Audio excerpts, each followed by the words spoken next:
বাবরে বাবরে, খুব ক্লান্ত লাগছে। এত ছোটাছুটি করা যায়? খিদেও পেয়েছে খুব। আপনি বিশ্রাম নিন, একটু জল খান।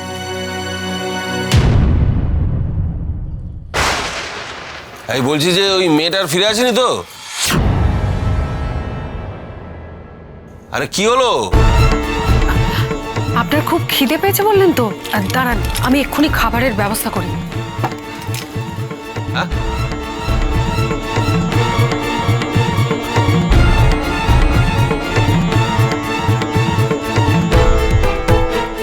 পোড়ার মুখে তুই নিজের হাতের রান্না খাইয়ে বাবা মশাইকে হাত করার চেষ্টা করছিস? সেগুড়ে বালি।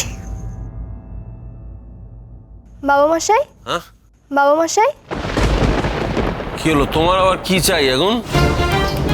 শুনলাম আপনার নাকি হাঁটাহাঁটি করে পায়ে ব্যথা হয়েছে, তো একটু তেল গরম করে এনেছি, মালিশ করে দেবো? তুমি আমায় তেল মালিশ করে দেবে? হ্যাঁ, দিলে দিতে পারো। মানে পায়ে সত্যি খুব ব্যথা হয়েছে, দিতে পারো, দাও।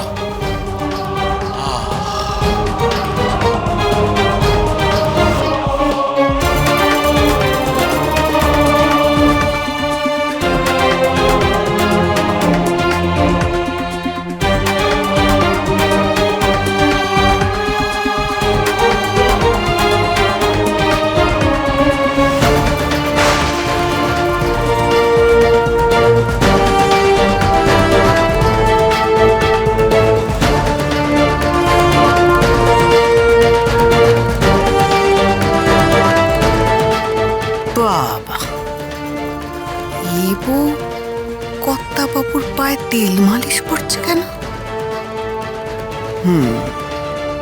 নিশ্চয়ই কোনো বদ মতলব আছে।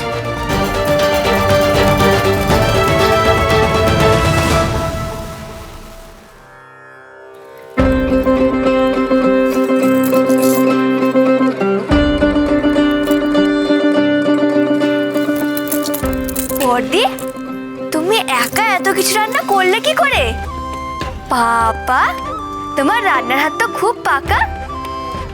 কিন্তু আমার তো রান্নার কথা ভাবলেই গায়ে জ্বর আসে।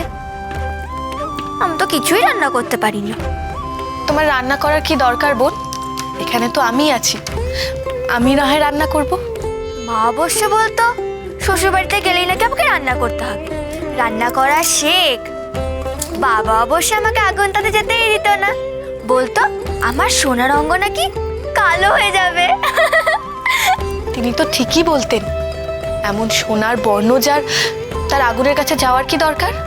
কিন্তু মাও তো জানতো না যে আমি শ্বশুর বাড়িতে এসে এমন একটা মিষ্টি দিদি পাবো, যে আমার সব কাজ করে দেবে, আমায় কিচ্ছুটি করতে দেবে না।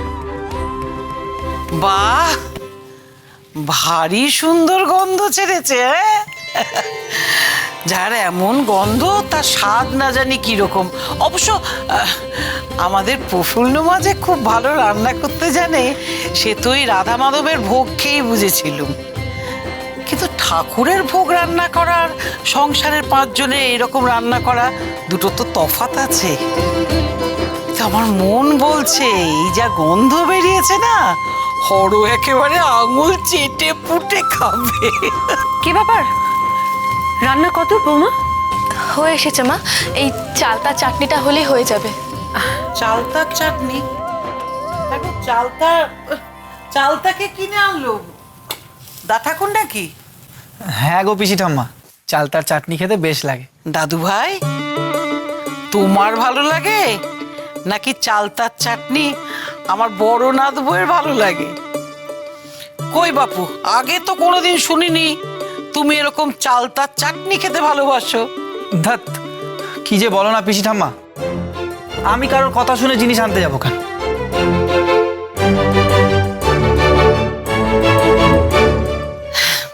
যাকে নাথ বউ, তুমি তোমার মায়ের খবর নিয়েছো তো? মানে সে কোথায়? তুমি চিন্তা করো না পিসি ঠাম্মা, ওনার থাকার ব্যবস্থা পাশে ঘোষাল বাড়িতে হয়ে গেছে। আমি একবার মায়ের সাথে দেখা করে এলে ভালো হতো, নইলে মা চিন্তা করবেন। কিন্তু এত রাতের বেলায় তুমি সেখানে কি করে যাবে বাছা? এখানকার পথঘাট তো তুমি সেভাবে চেনো না। আমি ওকে সঙ্গে করে নিয়ে যাব মা। সেই ভালো, তুই নিয়ে যা, তুই সঙ্গে করে নিয়ে যা। তবে দেখিস বাবা, হরর চোখে যেন আবার নাথ বউ না পড়ে যায়, তাহলে একেবারে সর্বনাশের এক শেষ হবে। তুমি চিন্তা করো না, আমি খুব সাবধানে ওকে নিয়ে যাব। এসো।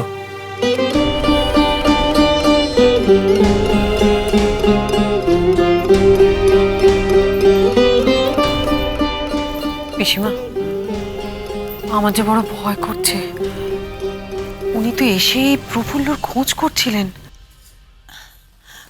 দেখো বৌমা, প্রফুল্লর হাতের রান্না খাওয়ার আগে পর্যন্ত যেন প্রফুল্লর কথা হরো জানতে না পারে।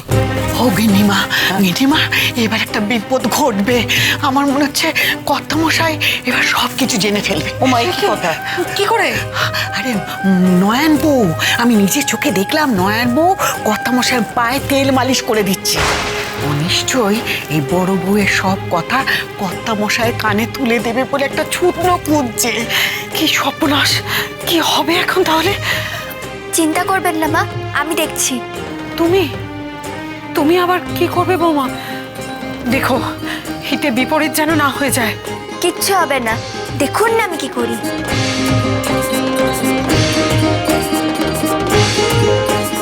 একটু শান্তি নেই গো।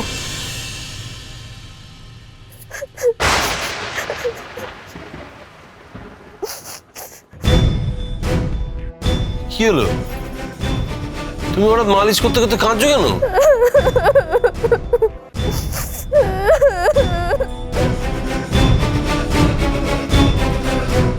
আপনার যখন বিপদ হয়েছিল তখন টাকার দুশ্চিন্তা দূর করার জন্য আমি সতীন নিয়ে ঘর করতে আপত্তি করিনি। এখন যে বাড়ির সবাই মিলে আমার স্বামীকে আমার থেকে কেড়ে নিতে চাইছে বাবা। কি মানে কি তোমার এই কথাটা? সবাই কেন ব্রজকে তোমার কাছ থেকে কেড়ে নিতে চাইবে? দেখো, সাগর বউ তো না না, সাগর নয়। তাহলে দেখো, তুমি যদি ভনিতা রেখে আসল কথাটা না বলো তাহলে আমি বুঝবো কি করে? বাবা মশাই, এ কি হয়েছে বৌমা? তুমি বিশ্রাম নেবে না? বিশ্রামই তো নিচ্ছিলাম বাবা মশাই, কিন্তু মায়ের মুখে শুনলাম আপনি নাকি ক্লান্ত হয়ে ফিরেছেন, তাই ভাবলো আপনার মাথায় একটু কর্পূরের তেল মালিশ করে দিই। বাবা, আজ বউদের সব হলোটা কি? কেউ কপালে, কেউ পায়ে মালিশ করতে চাইছে। হঠাৎ সব ভুল বদল কেন? বাবা মশাই, পায়ের ব্যথাটাকে কমান, ক্লান্তি ঠিক কেটে যাবে। না না, মাথা ধরে থাকলে পায়ের ব্যথা কমে কোনো লাভ নেই। আমি আগে মাথা মালিশ করে দিই, তারপর না হয়। না না না, থাক থাক বাবা, তোমাদের কাউকে কিচ্ছু করতে হবে না, আমি বেশ ভালো আছি। তা বললে কি হয় বাবা মশাই? আমি আগে এসেছি। আমি বাবা মশাইয়ের আদরের বৌমা, তাই আমার দাবি আগে। আপনার মাথাটা মালিশ করে দিই। না না, শোনো শোনো বাবা, শোনো। দেখো, তোমার বাবা যদি শোনেন না যে তুমি বিশ্রাম না নিয়ে কষ্ট করে শ্বশুরের সেবা করছো, তাহলে আমার কষ্ট বাড়বে বই কমবে না। তাহলে আমি থাকি, ওকে যেতে বলুন। না, তাহলে আমিও থাকবো। বাবা মশাই, আমাকে থাকার অনুমতি দিন। থাক, তোমাদের দুজনকে কাউকে থাকতে হবে না। কেন? তোমরা দুজনেই এখন এসো। কি হয়েছে? যাও। আপনার শরীর খারাপ করছে নাকি খুব? না মা, বাবা মশাই একদম সুস্থ আছে, দেখছেন না? চলুন, আপনি আসুন, খাবেন, চলুন। হ্যাঁ, সেই ভালো। আরে বাবা, চলো চলো চলো, সেই খেতে যাওয়া যাক, চলো।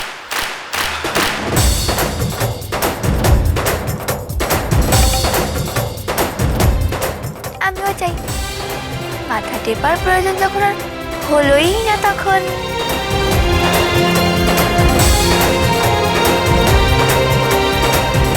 তোরা এভাবে কতক্ষণ বাঁচাবে প্রফুল্লকে? একবার না একবার তো বাবা মশাইয়ের মুখোমুখি হতেই হবে ওকে। তখন দেখবো কিভাবে ওকে রক্ষা করিস তুই।